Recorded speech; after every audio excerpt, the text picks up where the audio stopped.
Karaniwang tipunan ng mga aktivista sa Liwasang Bonifacio sa Maynila napili ng mga pambato ng Partido Demokratiko Pilipino IDAOS ang kanilang meeting de avance para sa eleksyon 2025. Alamin natin ang sitwasyon doon. Mag-uulat ng live mula sa Maynila si Lance Mexico. Lance, final stretch na ng kampanya. Sino-sino ang dadalo sa meeting de avance ng PDP?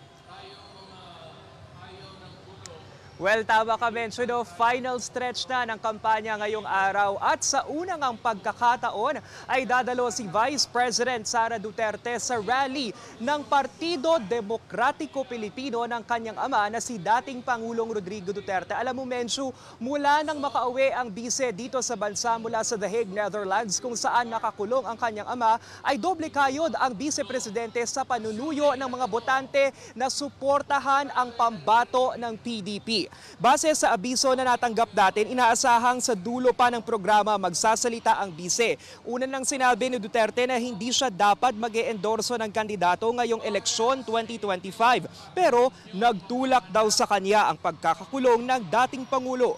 Kasama rin ang 10 kandidato si Senador Robin Padilla na tumatayong presidente ng PDP. Short recap lang tayo, Mensu, sa mga nangyari sa kampanya.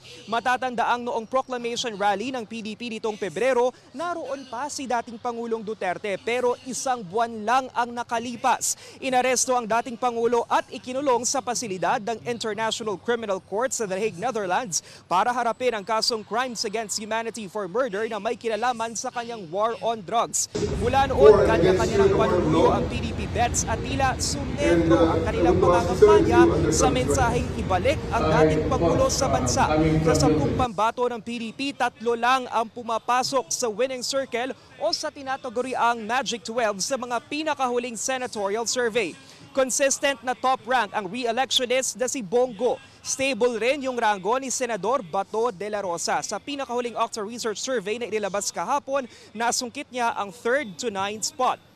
Posible ring makapasok sa winning circle ang pambato nilang si Congressman Rodante Marcoleta. Sa nakaraang Octa survey, interesting yung numero ng mambabatas dahil kahit nasa bottom end siya ng Magic 12, 8 puntos yung inangat niya in terms of voters' preference. Sa ngayon, Mensuno, hinihintay pa rin natin na magsimula officially yung main program para sa meeting de avance. Sa mga oras na ito, wala pa tayong nakikita ng mga senador yun sa 10 pambato ng PDP. Actually, 5 p.m. pa dapat magsisimula pero as we speak, 6:38 p.m. hindi pa nagsisimula ang main program. Pero nandito na yung mga supporters, marami ng supporters ng Duterte family at ng mga PDP Senate bets yung nandito sa Liwasang Bonifacio sa Maynila. Yan muna ang latest, balik sa'yo. Lance, alam naman natin no, na inendorso ni VP Duterte sina Camille Villar at Senator Amy Marcos. Pupunta ba sila dyan?